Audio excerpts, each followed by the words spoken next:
October 31st, 1941, North Atlantic, inside a submarine's control room. War correspondent Lothar-Günther Buchheim tried to write, but his pencil would not stop shaking. The 23-year-old from the propaganda ministry had come aboard to document glory. Now, he was scared for his life. Around him, 44 veteran submariners felt their submarine groan under their feet and all around them. With the lights out, the blinking emergency power cast everything in red, and the air was thick with diesel, sweat, and fear. Above them, depth charges were falling, each explosion closer than the last, making Buchheim's notebook clatter to the floor. What he would write about this patrol would make this the most famous U-boat of World War II. By the end of 1940, Germany's U-boat force was coming off its most successful year yet. In the months following the fall of France, Admiral Karl Dönitz's submarines poured into the North Atlantic from newly occupied ports, cutting the long 1,000-mile voyage to the convoy lane by more than half. What followed became known to crews as the Erste Glückzeit, or the first happy time. From July through October, the Atlantic became one of the most dangerous stretches of water in the world, where hundreds of merchant ships, desperate to keep schedules, strayed from convoy protection, only to never be seen again. By the time autumn arrived, nearly 1.5 million tons of steel and cargo lay on the ocean floor, the sheer losses stunning Britain's admiralty. Now it was official. The Kriegsmarine's U-boats had just become the sharpest weapon in the entire war at sea. In the closing weeks of the year, one of the newest submarines was prepared to sail, U-96, a Type 7C, the workhorse of the fleet and the most feared submarine design of the war. She had a range of more than 8,000 miles, enough to cross from France to Canada and back without resupply. Her main weapon was her 14 torpedoes, each packed with hundreds of pounds of explosives. Additionally, she also mounted an 88mm deck gun for finishing off damaged ships and a 20mm cannon for defense against aircraft. On the morning of December 4th, 1940, as the 220-foot-long submarine eased out of harbor, her 45-person crew settled in, packing themselves into the narrow compartments, squeezing past each other, the air heavy with diesel fumes. At the center of it all was Captain Lieutenant Heinrich Lehmann-Willenbruch, a skipper in his early 30s who guided the sub through the North Sea, into the icy waters between the Faroe and Shetland Islands, and then, at last, toward the wide Atlantic. On December 11th, 1940, a severe winter storm broke the formation of British convoy HX-92, scattering the ships all across the North Atlantic. And right below the surface, Captain Lehmann-Willenbruch squinted his eyes through the periscope, fixed on the 11,000-ton British passenger liner Rotorua, plowing through heavy seas with her holds full of war supplies. At 3:12 p.m., U-96's first war shot left the tube and struck Rotorua just aft of her funnel. The explosion tore through passenger decks and cargo holds alike, making her roll to port almost immediately, water pouring through the broken ship as the radio operator sent her last position. By evening, Lehmann-Willenbruch found another straggler, Dutch freighter Toa, laboring alone through the growing darkness. After 2 initial torpedoes, though her 5,000-ton frame was now listing badly, yet somehow maintaining enough buoyancy to keep her deck above water, the German captain gave out a clear order to his men. Surface. U-96 broke the waves, hatches flying open as the gun crew scrambled out, fighting to keep their footing on the wet steel, the salt water crashing over them. Just then, they swung the 88mm into line and began firing at point-blank range, pumping shell after shell, smashing into the freighter's side, until Toa rolled and slipped beneath the Atlantic. The hunting only continued through the night. Before dawn, Lehmann-Willenbruch and his men sank the Swedish Storholm and the Belgian Macedonier in quick succession. On December 14th, U-96 claimed her largest prize yet, the British motor vessel Western Prince, sending nearly 11,000 tons of machinery, fuel, and cargo destined for Britain's faltering war effort to the bottom, with only 2 torpedoes in mere minutes. With this incredible momentum, the U-boat continued hunting for the following 2 weeks. Finally, on December 29th, after 26 days at sea, U-96 and her triumphant crew entered Lorient Harbor in occupied France. She was flying a war patrol flag from her periscope, displaying her victories 5 ships, totaling 37,037 tons, and 2 more damaged.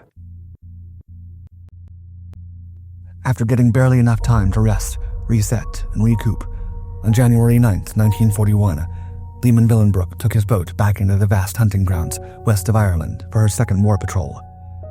Despite the war being well into its second year, this was still the golden era of U-boats, as radar and sonar were improving but couldn't yet pierce through rough seas or temperature layers that hid submerged boats. In the early hours of January 16th, U-96 came into contact with the 14,000-ton British liner Oropesa, steaming all alone through heavy seas. Just past 4 a.m., a single torpedo struck right through her core, creating a massive explosion that shot up an ice-cold saltwater geyser. This once civilian liner kept moving as best as she could, even when a second torpedo hit moments later. Her British crew fought to save her, pumping out compartments and shoring up bulkheads, trying to keep the liner moving toward the safety of the Irish coast. But U-96 was not ready to let go just yet. For more than 2 hours, the captain lieutenant stalked her relentlessly, until right at dawn, a third and final torpedo tore through the beleaguered liner, finally sinking her and 100 of her passengers and crew. Less than 24 hours later, another liner, just as large, appeared in U-96's periscope. Almeida Star, carrying mail, cargo, and passengers bound for the River Plate. At 7:45 a.m., one torpedo slammed amidships, completely taking out her engines and leaving her adrift. 20 minutes later, a second tore into the stern, yet even as passengers scrambled down rope ladders and lifeboats splashed into the churning sea, the massive liner refused to sink. Once again, Lehman Willenbroek was not about to leave such a prize unfinished. Through the morning, U-96 circled the dying ship like a predator, stalking her every move. Even when a third torpedo at noon barely seemed to faze her, a fourth finally made Almeida Star roll over and vanish beneath the waves. The afternoon was catastrophic. Unlike Oropesa, where destroyers had steamed to the scene to rescue survivors, no help came for Almeida Star. Winter storms scattered the lifeboats. Some capsized immediately, others drifted until they too disappeared into the vastness of the Atlantic.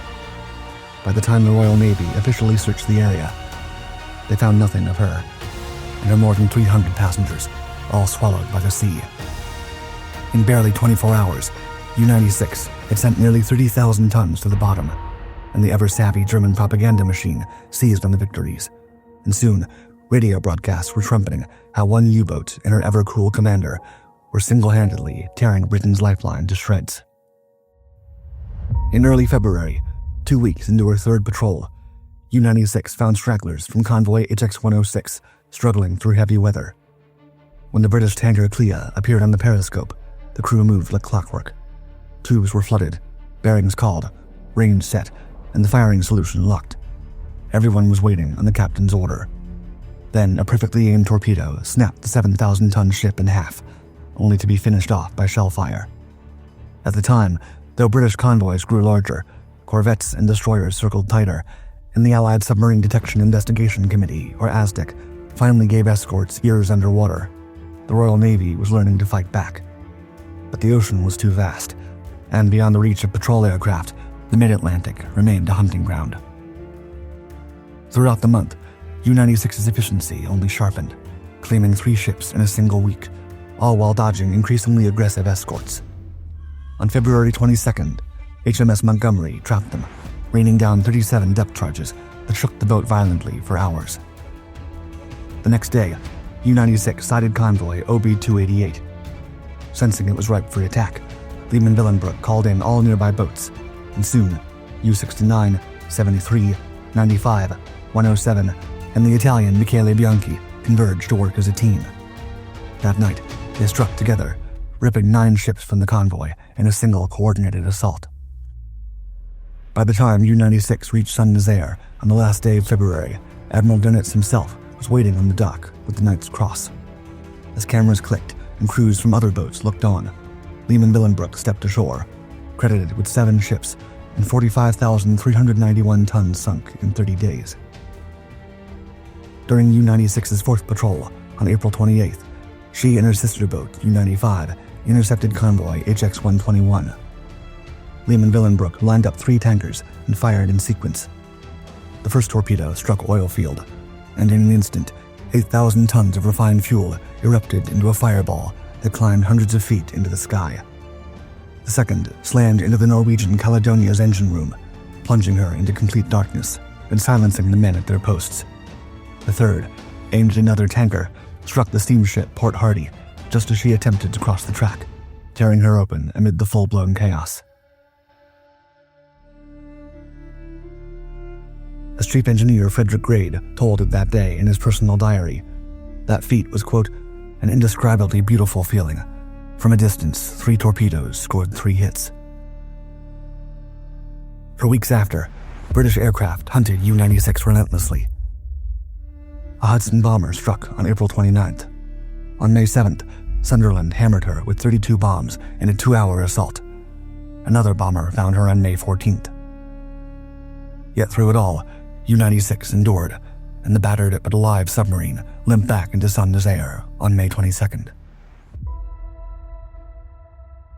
By the summer of 1941, as she headed out into her 5th patrol, U-96 carried more than her victories into the Atlantic. Painted along her conning tower was a green sawfish, long and toothy, designed by First Watch Officer Engelbert Bertel Endres. The cartoon soon became the emblem of the newly formed 9th U-boat flotilla, a banner of pride carried into every patrol. In mid-June 1941, 300 miles north of the Azores, Lehman Willenbroek spotted a convoy through his periscope. Though 3 corvettes circled the ships, his target was clear. SS Anselm, nearly 6,000 tons, a converted troop ship, packed with soldiers bound for Gibraltar. Lehman Willenbroek studied the escort pattern, waiting until the gap allowed him to fire from 2,000 yards, striking forward of Anselm's bridge, lifting her bow clear, and throwing men from the deck. Not even a minute later, a second torpedo tore into the troop quarters. In just 8 minutes, she was gone, as were 250 of her men. The guarding corvettes reacted instantly, sending countless depth charges aiming toward U-96's hull, forcing Lehman Willenbroek to take her deeper and deeper into the ocean, well past safe diving depth. For 6 hours, U-96's crew worked frantically on repairs while charges exploded above, below, and all around them. As the air began to turn to poison and the batteries were nearly depleted, Lehman Willenbroek had no choice but to surface. For 3 whole days, they crawled carefully across the Atlantic, engines barely functioning and too damaged to dive if aircraft appeared, until they returned to port. Following a 6th patrol, where the crew found nothing but empty ocean for 42 days, the crew of U-96 could feel something shifting in the Battle of the Atlantic. Convoys were beginning to zigzag under tighter escort, technology was sharper than ever, and long-range aircraft closed the mid-ocean gap. By late October 1941, the weather had turned cold and wet in the occupied port of Saint-Nazaire. Among the men moving through the facilities, from dockyard workers in oil-stained coveralls to officers in long coats and sailors on their last day of freedom, stood an unfamiliar figure, Lothar-Günther Buchheim. At 23, the writer, photographer, and artist had been sent by the propaganda company to document the 7th patrol of one of the Kriegsmarine's most successful U-boats, U-96. Armed only with a canvas bag, a camera, and a notebook, the artist recorded one of the most detailed chronicles of a U-boat patrol in the war, though how much was shaped and enhanced by his imagination would never be entirely clear. Before the writer could sail, he had to meet the men he'd be joining. The night before departure, the correspondent walked into the port's rundown bar, with cold beer and sweat on the walls. All around the establishment, ironically styled like a ship, crews packed every table, while in the corner, a drummer hammered at his kit, and a singer's voice tried to fight through the smoke. There, Buchheim was introduced to a young watch officer who leaned back with a cigarette, an engineer hunched over his drink, and a navigator who slipped between groups. All around them, petty officers shouted for another round, trying to stretch the night a little longer. Buried within the group was Captain Lieutenant Lehman Willenbroek, a leader of few words, steady in manner, and busy with a list that never seemed to end. According to Buchheim, the leader, whom he referred to as Old Man, quote, has neither the thin, thoroughbred face nor the wiry figure of the picture book U-boat heroes. He looks rather ordinary. Anyone not knowing his age would put him in his 40s. He's really 10 years younger. By morning, the rain had settled. Arriving at Pen 8, as he walked awkwardly around the deck, Buchheim observed the crew of U-96 working together with remarkable efficiency, almost as if no one needed instructions. The torpedoes were first rolled out of carts, and each one was carefully eased into place by gloved hands. Then came the rest: crates of tinned meat, spare parts wrapped in wax paper, medical kits, code books, uniforms still folded from the depot. Every single thing was logged, checked, and tied down. Meanwhile, Skipper Lehman Willenbrook moved between the boat and the harbor office, checking final details with the port officer and confirming clearances. Only when everything was complete did he step aboard for the last time and seal the hatch. At last, U-96 pulled away from the dock, heading out to the North Atlantic. As the port of Saint-Nazaire became smaller and smaller, Lothar-Günther Buchheim received his first real tour of what would be his home for the coming weeks. Alongside him, Chief Engineer Friedrich Grade walked the compartments with a clipboard, checking valves, batteries, and seals, while the crew gave the correspondent a glance and returned to their work. He was not one of them, and everyone knew it. The first days at sea belonged to drills, watches, quiet meals, and the long fatigue that came with constant motion. Buchheim noted the cramped bunks and the way men slept in any gap of time they could steal. He soon learned to identify boat sounds, from the steady hammer of diesels, the whine of blowers, and the hiss of compressed air. Most of all, he learned to live with the smell that would never leave, clinging to everything, which he called, quote, a heavy sour fug meeting me. Sweat, oil, bilge, the smell of wet clothing. Soon, time began to lose meaning. The same faces passed in the same narrow corridors. Men hunched because there was no space to stand straight, brushing shoulders with every step. The bunks were never empty for long. One man slid out so another could crawl in. Even writing felt pointless. Buchheim carried notebooks, but the pages stayed blank, swallowed by the monotony. However, when they surfaced to recharge batteries, the mood snapped from routine to alarm. With the hatch cracked open, the boat lay bare and vulnerable in the open ocean, making everyone on board a target. As lookouts scrambled up the ladder and spread out on the bridge, scanning every point of the horizon for ships or aircraft. Below, the engineers worked as fast as possible to feed life back into the drained batteries. On October 31st, 1941, as U-96 patrolled the western approaches to Britain off the coast of Ireland, a faint smudge of smoke on the horizon slowly sharpened into a line of masts and hulls. Convoy OS-10. Through the periscope, Lehman Willenbrook watched the convoy's steady progress, noting how the escorts kept too regular a pattern and how the merchants maintained too perfect a formation. They were sailing by the book, which meant they were predictable. And predictable meant vulnerable. Though other captains might have radioed the base for permission, Lehman Willenbrook gave the order to attack at once. Finally, after days of silence, the hunt began. As the U-boat stirred to life, the correspondent at the conning tower ladder asked for permission to come topside. He climbed out onto the bridge and stared wide-eyed at the enemy ships, recalling, quote, first I look at the wake.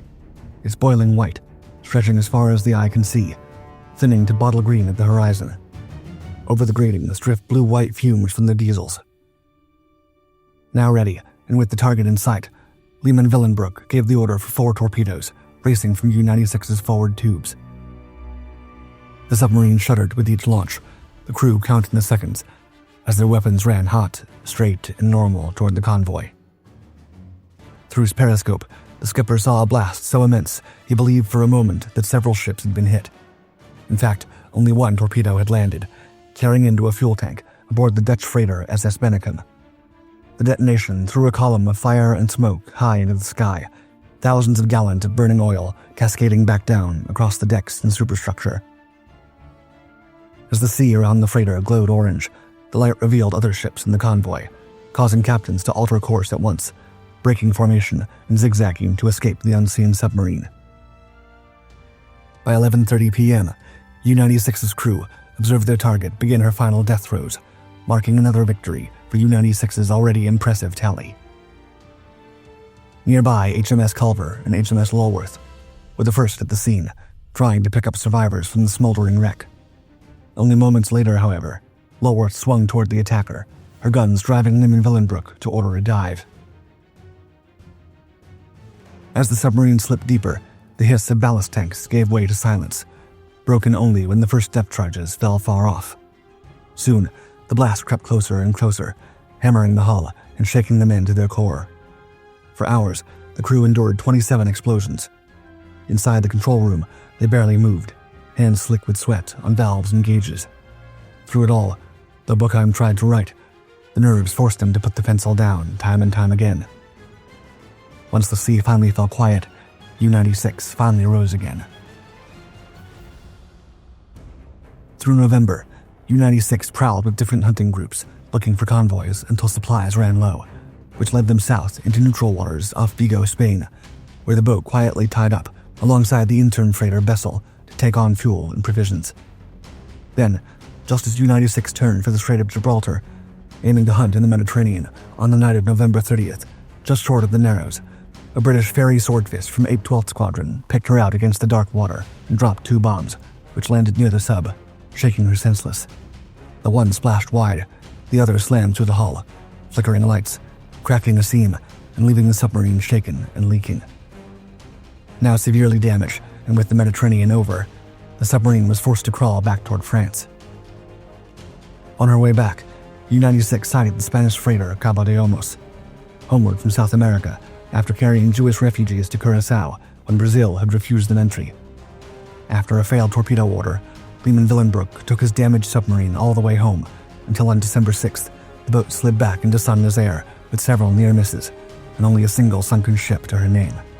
As Buchheim stepped back ashore with camera and notes in hand, though he knew he had a great story to tell the world, decades would have to pass before the story left his pages for the world to see. Just a day after U-96 tied up in Saint-Nazaire, hundreds of Japanese torpedoes and bombs tore through the anchored American battle fleet at Pearl Harbor. By the start of 1942, with the United States now fighting the Axis, the war at sea had entered yet another phase.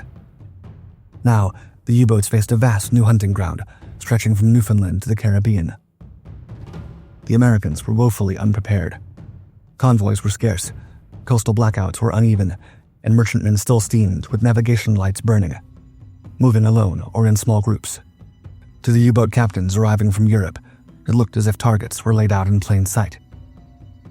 During the campaign, which Dönitz called Paukenschlag, or drumbeat, more than 500 ships went down in the western Atlantic in the first 6 months of 1942. For the submarine crews, it was the second happy time, a sudden reversal of fortune after the tightening defenses of 1941. By February, U-96 was prowling off Nova Scotia, waters she had never hunted in before. On the 19th, skipper Lehman-Willenbroek tracked 2 ships approaching Halifax Harbor, British freighter Empire Seal leading the way, with the American Lake Oswego following 3 miles behind, neither one zigzagging, and their navigation lights blazed against the darkness, visible for miles. At 11:29 p.m., U-96's torpedoes struck Empire Seal, sending her down fast, as Lake Oswego's Captain Carl Prince ordered immediate evasive action. Though the motor merchant began turning hard to port, then starboard, her engine straining for more speed, the captain-lieutenant was already closing in for the final strike. Sure enough, after 5 hours of patient stalking, U-96 maneuvered into perfect position, and just before dawn, and from just 500 yards away, he fired a single torpedo. The explosion caught Lake Oswego amidships, exactly where her hull was weakest. From one moment to the next, the bow pitched down and disappeared almost at once, while the stern rose high, propeller thrashing uselessly before sliding after it into the sea. When rescue ships arrived hours later, they found nothing but empty ocean. For U-96, this was history. Her first American victim. 2 days later, on February 22nd, U-96 caught the Norwegian freighter Torringen off Nova Scotia and sent her down with a single torpedo. That same day, she also found the older freighter Kars, making barely 8 knots as she pushed through the winter swells. One German torpedo struck just forward of her funnel, tearing the vessel apart in an instant. Though U-96 had made her mark in American waters, her days as a hunter were nearly over. After 8 hard patrols, the signs of age were beginning to show. During U-96's 9th patrol, Lehman-Willenbroek and his men prowled the shipping lanes in the mid-Atlantic for 28 straight days, but came back empty-handed. Once back in port, the captain was shocked to learn that after 15 patrols and 24 ships sunk, he was being transferred to shore duty. From then on, the experienced Kriegsmarine ace spent the rest of the war teaching young officers how to survive against increasingly lethal Allied defenses. Under a new commander, U-96 returned to sea in the late summer and managed to sink 3 ships. Nothing compared to the campaigns that made her a household name. By then, the Allies had high-frequency direction finding, or HUF-DUF, which could pinpoint a U-boat's location the instant it transmitted a signal. New radar systems could spot periscopes in the daylight and even conning towers at night. The balance had shifted. Following an 11th and final war patrol, by February 1943, the boat that had stalked the Atlantic for 2 years was withdrawn from frontline service and converted to a training vessel. Over the course of 11 patrols, most of them under Captain Lieutenant Heinrich Lehmann-Willenbruch, U-96 built one of the most successful records of any Type 7. From her first victory in December 1940 to her last in April 1942, she sank more than 24 ships, totaling over 190,000 gross tons of Allied shipping. Lothar-Günther Buchheim, the correspondent who once stepped aboard with a notebook and camera, published Das Boot in 1973 based on those journals. The novel stripped away propaganda and showed life inside a submarine as it truly was: cramped, monotonous, and often terrifying, no matter the side. It was not an instant success, but when Wolfgang Petersen adapted it for film in 1981, the story of U-96 reached a worldwide audience and became one of the most acclaimed war films ever made. This catapulted the story of U-96, Captain Lieutenant Heinrich Lehmann-Willenbruch, Chief Engineer Friedrich Grade, and correspondent Buchheim from history into legend, making her the most famous U-boat of them all. In the novel, the submarine and her men meet a sudden end in a surprise air raid. In reality, what set U-96 apart was that through every patrol, every depth charge barrage, and every convoy battle, she always brought her crew home. Out of nearly 30,000 U-boat sailors who went to sea, 20,000 never returned. During her time at sea, not a single man was lost aboard U-96. On March 30th, 1945, she was unceremoniously sunk at her berth in Wilhelmshaven during an Allied air raid.